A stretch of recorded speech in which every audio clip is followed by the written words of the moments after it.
Hey, what's up guys? Nick the Informative Fisherman here, and today we're going to be talking about bass fishing hooks for a master class. There's a lot of information here, there about hooks, but really what I want to do is talk much more about an advanced perspective of how I go about doing things, why I go about doing things, why I have so many different hooks. So if you don't know very much about bass hooks, this may not be a video for you.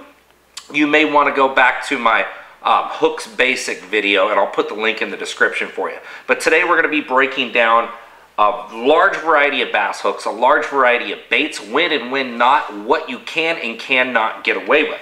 So first thing I'm going to bring up is if you get a lure, right out of the package, some lures nowadays come with premium hooks. Bill Lewis rattle traps comes with premium mustad hooks. But you take out something like a Pop R, it comes with generic inexpensive hooks. And the reason why a lot of bait companies do this is quality hooks can be expensive and it raises the cost of the bait. So they like to make the baits more affordable. But if you are really keen on catching big fish, or you have a favorite bait, you should absolutely upgrade the hooks. A lot of people are guilty of not upgrading hooks, including myself, when I'm trying out new baits. But as soon as I find that this bait's consistently working for me, it is absolutely imperative that you upgrade the hooks. We're going to get into what to upgrade it with, the weight, the size, and a large variety, so hang with us. So when you first start looking at the basis of your hooks, you have to match it up to your plastics. If it's a hard bait, it's usually treble hooks. And we're going to get into hard baits last because that can actually be even more complicated than your plastics. So when you look right here, I have swim baits, I have creature baits, Senko, trick worm, brush hog, Ned rig baits. There are so many plastics out there, but there's some general rules to the thumb that you need to know and follow. So right off the bat, what I'm going to show you right here is a creature bait. This is a crawdad bait. Now, I have a flipping hook in here. We all know what flipping is. This is an advanced video. Now, what I want you to notice is that my hook takes up about 50% of the body. Now, I could say right here, here's a general rule is that your hook should take up no more than 50% of the overall length of your bait. But there's a variable to that. You pick up something like a brush hog right here, it has a longer body. This is a 3/0 flipping hook, and then right here I have a 4/0 EWG. So let me rig this and watch. So now I've Texas rigged this brush hog on a 4/0 hook. Now you can see that's probably slightly over, the head of the hook right there is in there. It's probably slightly over 50% of the body. But I would fish a 4/0 on this bait. Now, why would I do that? There's a lot of plastic on this bait. Now, I also know there's a lot of appendages down here, but my hook is not interfering with any of the appendages. The appendages and the action start below that hook. And it's the same thing with that flipping hook. You can see that hook's not interfering with the action of that bait. A lot of the time you get too big or meaty of a hook, it's going to start interfering with the action of your bait. So for example, you can see that this 4/0 fits this brush hog, where this 3/0 fits this crawdad creature bait right here, Biwa Warax. Now let's talk about something a little bit more critical here. I'm going to show you at the exact same time. Here is a 1/0 EWG, and then we're going to take this 4/0 back out of this brush hog here. I'm going to tear up my baits today. Now if I put this 4/0 inside a Zoom trick worm, and I'll show you what this looks like. Let me rig it up. So here we have the trick worm with a 4/0 hook in it. About 50% of the body, but this is a big meaty hook right here. This is actually taking over the bait's presentation right here. A really thin, small worm. What's going to happen here is we're now negatively affecting the action of this worm a lot. The hook diameter is really thick. This is a 4x diameter EWG hook. So now what's going to happen is, will we still get bites on this worm? Absolutely, we will get bites. But if I was to rig it on something like this 2/0 light wire hook right here, let me show you. It's going to be way more natural, and you are going to get double the amount of bites.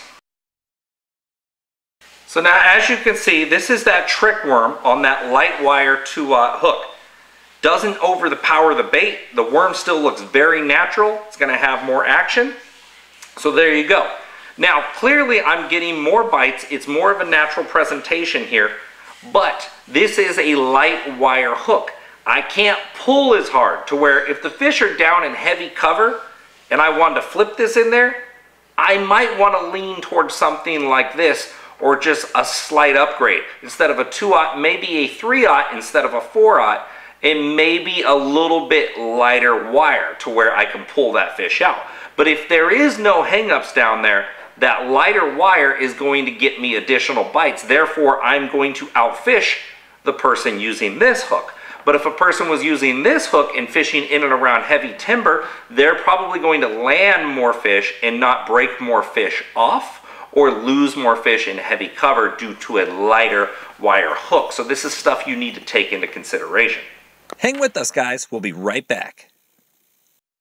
Wondering what I'm doing here? That's simple. I'm logging a fish catch into the Fat Sack Outdoors online tournament fishing app, where anyone can win an assortment of prizes from gift cards to hundreds of dollars worth of fishing lures. It doesn't matter if you're a boater or a bank beggar, so hurry up and download the app to get started today. Hey guys, Nick the Informative Fisherman here, and when it comes to my hooks, I demand superior craftsmanship, innovative design, and proven success. And that's why I've chosen to partner with Mustad Fishing Hooks. With over 180 years in the business, you can't go wrong. So if you don't want to risk losing a big one, I suggest you do the right thing. Hey guys, did you know that yours truly is now hosting Lucky Tackle Box's monthly panfish instructionals? And aside from relentless fish catching, I'll be breaking down the rigging and the gear you need to get going along the way. And of course, a few extra tips to help you score more fish on the goodies included in your box. So remember, the tug is our drug. So go visit LuckyTackleBox.com and get signed up today. So ultimately, when it comes to selecting a hook, the lighter and the smaller you go, naturally you are going to acquire more bites throughout the day. Virtually, it's like putting a plastic out there with nothing tied onto your fishing line. You're going to get a lot of natural action. So for example, if I take this Senko and I put this little tiny size 2 light wire hook on there and throw it out there, am I going to get more bites than if I was to wacky rig it with this big 4-aught EWG? 100%. You don't have to be a rocket scientist to know the answer to that. But if I was to throw this out there, I'm getting a lot of bites, but I'm not hooking them very well. I can't pull them. I'm having to use really light line. This hook diameter is so thin, it's tearing out of the fish. It's not getting far back into the roof of their mouth. So therefore, this size 2 is absolutely underkill for wacky rigging a Senko, versus a size 1 is about the smallest I would go on a Senko, but 1-aught and 2-aught is really what I like to fish a Senko on. It's not overpowering the bait. You can see that the majority of the attention is still placed on the bait, but at the same time, it's not throwing a giant hook. So the lighter and the smaller you go, you are going to get more bites, but you also have to understand, if you place a lot of leverage on a light wire hook, it's going to tear and cut that fish's mouth easier. You don't have the control. You cannot pull the fish out. So although if I was to wacky rig this trick worm, a size 2 or 4 would be ideal. I have it wacky rig right there. That is ideal fit for the trick worm, and you can see that. It's very natural, and a size 2-aught is very natural for a Senko wacky rig. Now, a lot of guys out there are trying to use the exact same bait. They're throwing a 2-aught on a trick worm. Does it work? Will you catch fish? Absolutely, but you're going to catch more like this. You need to keep these fine nuances in your head. You need to understand that you have to scale down. You have to get lighter at times, but if you're in that heavy cover, sometimes you have to scale up. For example, on the California Delta, this is relatively a light wire 2-aught hook right here. Something I stumbled into years ago. I actually ran out of drop shot hooks, wacky rig hooks, in my boat, but what I did have was some live bait hooks, which are 5x diameter. And what I did is I wacky rigged a Senko on a live bait hook, and I threw it on my bait casting gear. No matter how hard I pulled against this 5X hook, it wasn't tearing out. It's a very thick hook, and I can really wrench them out of heavy cover. And the funny part is it actually has more weight, so it's almost like a weighted wacky rig. Or if I can put a nail weight in there, I can nail weight a Nico rig and use that heavier, stouter hook. If I hook them in heavy cover, I can wrench them out. So even though you take something like a saltwater live bait hook right here, it could still apply depending on what your application purposes are. So let's focus on something more intricate here. I have this exact same creature bait. I have a 2/0 light wire EWG. I have a 4/0 standard, like a 1X strength EWG. I have a light wire flipping hook in a 3/0, and then I have the 3/0 5X flipping / punching hook. Every single one of these baits, every single one of these hooks can be used with this bait. So where does it apply? Now, if I'm flipping into heavy cover, I could probably get away with this straight shank 3/0 right here with that grip pin, that Mustad grip pin hook, if I'm in loosely heavy cover. But let's say I'm punching through matted vegetation, floating vegetation. I have to use heavy braid. This is where I'm going to use a 3/0 4 or 5X flipping hook, extra strength. Now, if I'm just in matted vegetation, loosely matted vegetation, and I'm throwing this, could I get more bites throwing this? 100%. Now, would I start throwing a heavy one? I might. Would I start throwing this and seeing if I couldn't get them out of that matted vegetation? Sure, that's something to think about, but I guarantee you if you were using this slightly lighter one, you would get more bites. Now, let's say I'm just flipping out on a lake and I have this 4/0 EWG in here. Where does that lie? Versus this guy right here, a straight shank versus an EWG. A straight shank has a higher hookup ratio than an extra wide gap hook. Now, here's the complicated part. Let me rig this and show you something. So here I have that creature bait Texas rigged on the light wire 3/0 straight shank. I'm going to push it back and we're going to see how much bite the fish can get on that. A little bit. If he smashed it down, he could get a little bit of hook in his mouth. Now are you starting to understand the extra wide gap? I'm going to show you right here. If I push that bait up against the extra wide gap, you could clearly see that plastic would be way back down there. A lot of hook to penetrate them. Although that straight shank has a higher hookup ratio, the EWG has a bigger bite on the fish. So therefore, you're going to get more meat and more leverage here versus here. But you're going to hook more with the straight shank. So you need to keep this in mind that maybe you can go with a slightly larger straight shank or a little bit thinner creature bait. But if your creature bait is on the thicker side, like a brush hog, an EWG extra wide gap is probably your better bet in case they compress all that plastic in there. You're still getting hook on them. Now let's talk about this exact same creature bait. Now why would I put this on a light wire? Let's say I'm throwing a Carolina rig and I have a leader out behind my weight. And I don't want this getting drugged down. I want my weight to drag down and I want this to fall very slow and subtle. That light wire, if they pick it up, it's going to penetrate them very easy. It is not hard for a thin diameter wire hook to go right through a plastic and stick into a fish with very little pressure. But at the same time, it's also extremely light to where your bait's going to fall slower.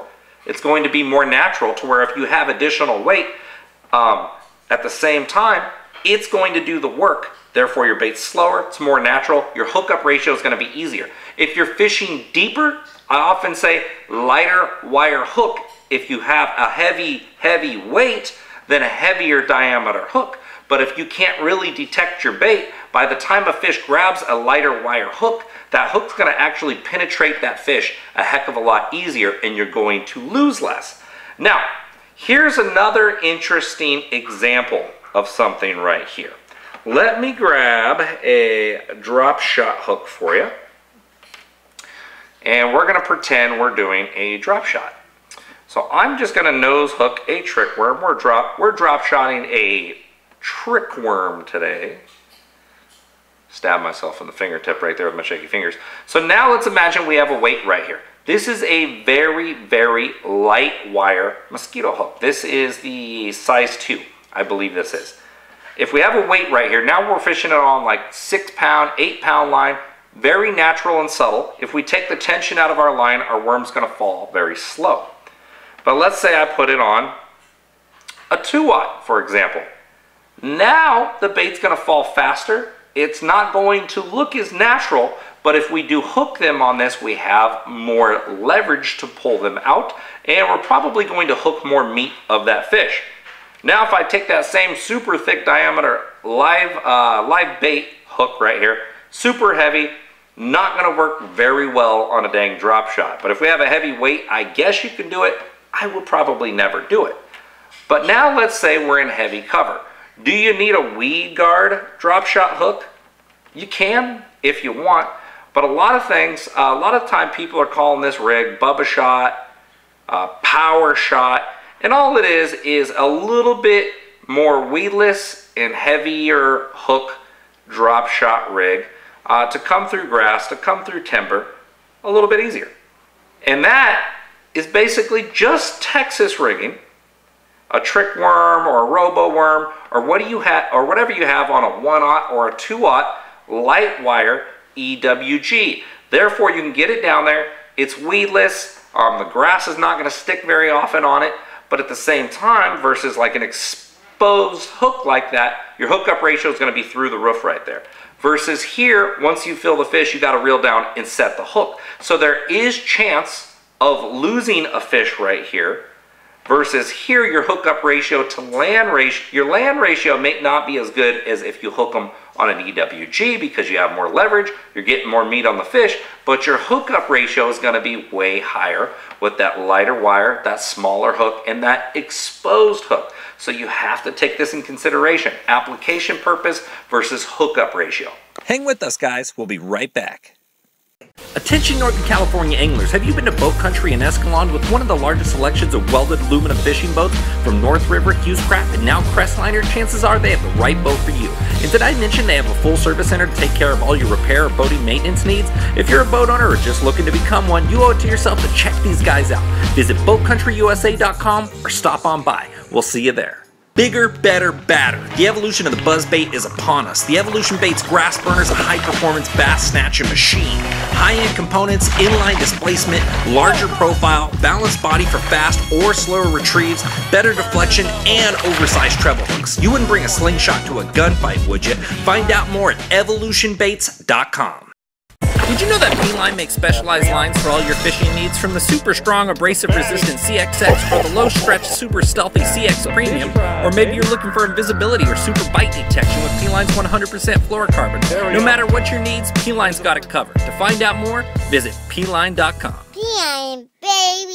Ever tried pulling a planer board next to your boat when trolling or fishing from a swift current bank? If not, you're missing out on one of the most phenomenal fish catching machines on the market today. With Yellowbird planer boards pulling your lines perpendicular to your boat, you can't help but catch more fish. Find out more by visiting www.yellowbirdproducts.com. You ever heard of Calcoast Fishing's Rod Mule? For super convenient rod transfer or storage? And how about the Bait Sack, a puncture-proof, clip-on bait protector that comes in an assortment of sizes? Or maybe you're looking for the best non-puncture culling system with Calcoast Fishing Clip and Call. And it wouldn't be complete without a money beam. I trust it when money's on the line. And let's not forget the Cali Clip, a super convenient dual-purpose bait clip. Want to find out more? Visit calcoastfishing.com. So let's think about something else here. I often see guys throwing plastic swim baits. Awesome, very effective tool. But a lot of the time they're not fishing it in grass or heavy timber, but they have it with like a screw lock Texas rig style hook right here. Your odds of catching them on this versus this way less application purpose in heavy timber, in grass. That's the deal. Open water, swimming it by something. This is the deal right here. Now, I want you to look at something right here. Exposed jig head, not coming down nearly as far as that EWG Texas rig. Now, when you look at these, you have to ask yourself here, well, wait a minute, Nick, what if they bite the back of this bait?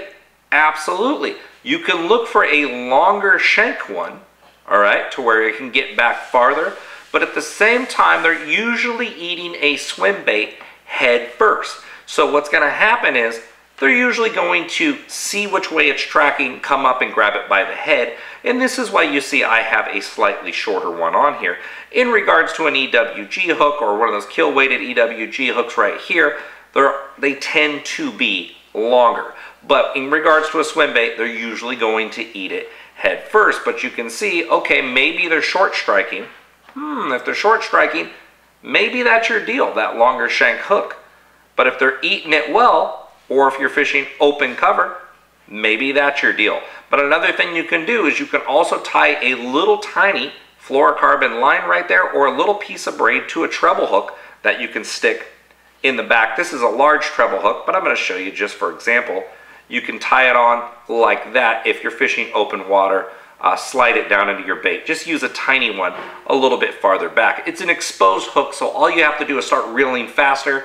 You don't have to drive home a big hook set on an exposed hook versus like this, you have to drive home a big hook set to move that plastic. One little thing I forgot to cover, if you're casting out a Senko or a trick worm or any worm for that matter, and it's Texas rig, here's your straight shank, here's your EWG, but you also have a worm hook. Oh, I don't have a worm hook out here, but it's not as big as an EWG, but it does have a slight offset with a slightly larger gap. If you are dragging a worm, the smaller the gap, the more effective it is on getting bites across the bottom. And what I want you to do is I'm going to go upsize on this just to give you a plain example of why it doesn't look as natural. So if I have this big EWG in here and I'm dragging it across the bottom, this hook is stopping my worm from looking very natural, and it's holding it in one place. It's just getting bumped along.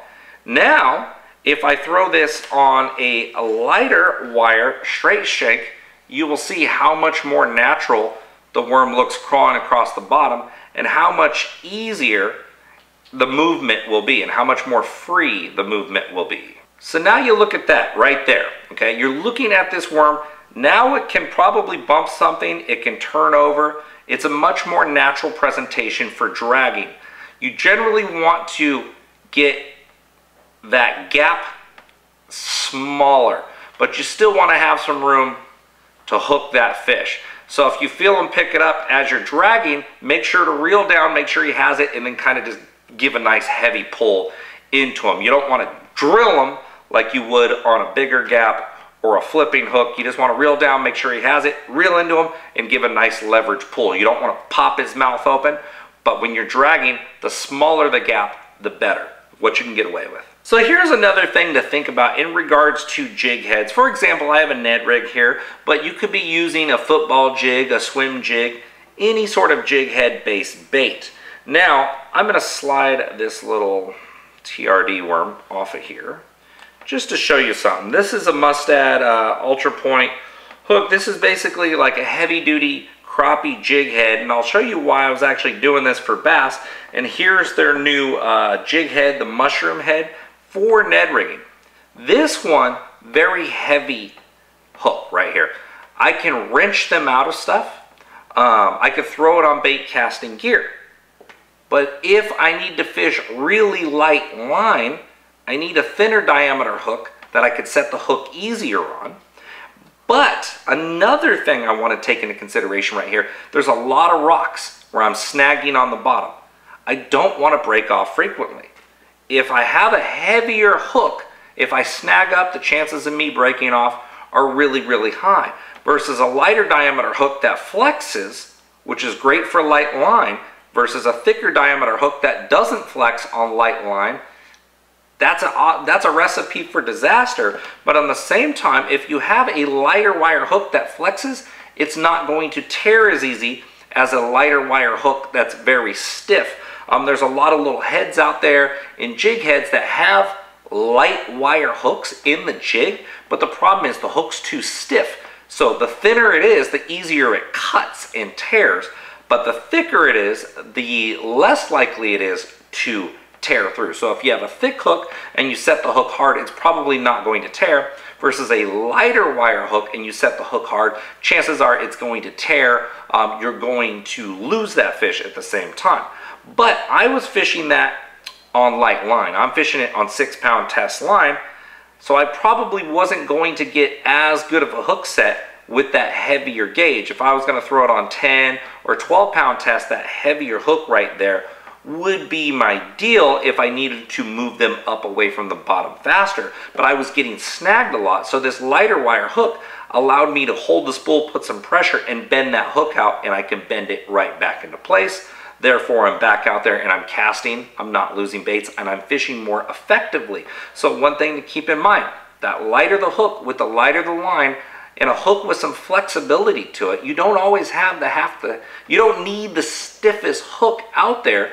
Don't think you're going to lose fish like that, because it still takes some serious pressure to bend that open. If you're fishing on a spinning reel, you may only need 8 pounds of pressure to bend it open, but 8 pounds of pressure on a spinning reel is a lot. 4 and 5 pounds of pressure is what I fight 5, 6, 7 pounds fish with, and I'll still get them within a few minutes. I'll still land them on the boat on that lighter wire hook. But if I knew they were near a tree, I needed to move them quick, I'm going to throw it on that heavier diameter hook. So keep that in mind, even when you're using anything with a jig head, even a swim bait. You know, if you're pulling them along and you know they're next to a tree and you're getting them out of the tree, this is a screw lock type. I want to show you the thickness of that hook. I'll show the GoPro, show you the B-roll right there. This is a 4X diameter hook, very thick and stout, to where if I drill them, I can move them away from that tree easy.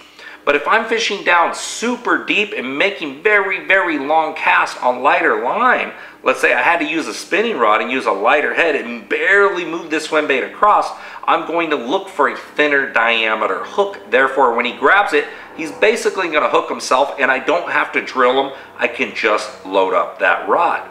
So keep that into consideration. So now let's get into hard baits and topwater baits in the treble hook selection. There is a massive amount of confusion out there in regards to selecting treble hooks, because you have to think about the weight of hooks on your hard bait. You have to think about the size, because your hooks meet together in the middle. If they're too long, they'll tangle each other. Or if it's a topwater bait and it's floating and your hook's too heavy, you're now negatively affecting the action. Or if it's a walking bait, you're messing up the action.